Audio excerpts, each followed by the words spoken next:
The resurrection of Christ is recorded in all of the Gospels, but in Mark chapter 16, there's this really amazing verse. The ladies had come to leave spices on the body and learned of the resurrection of Christ. The angel told them about his resurrection, and then the angel said in verse 7, "Go tell the disciples and Peter to meet him in Jerusalem." Why and Peter?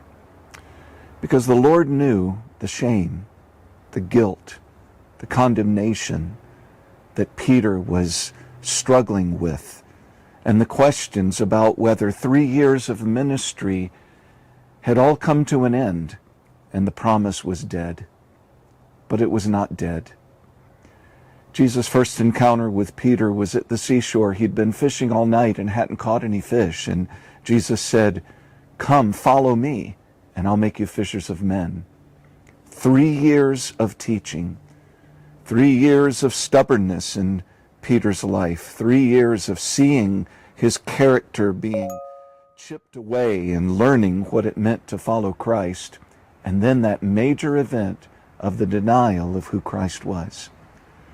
Jesus met him in the upper room, met him several times, and then Peter and the disciples were fishing, just like the first time, all night long catching nothing.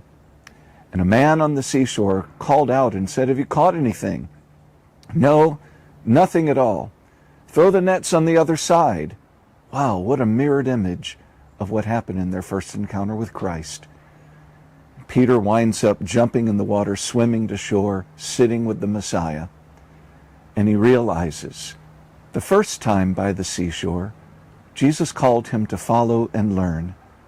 The second time by the seashore, Jesus called him to follow and lead and teach and impart what Christ had imparted into him for 3 years.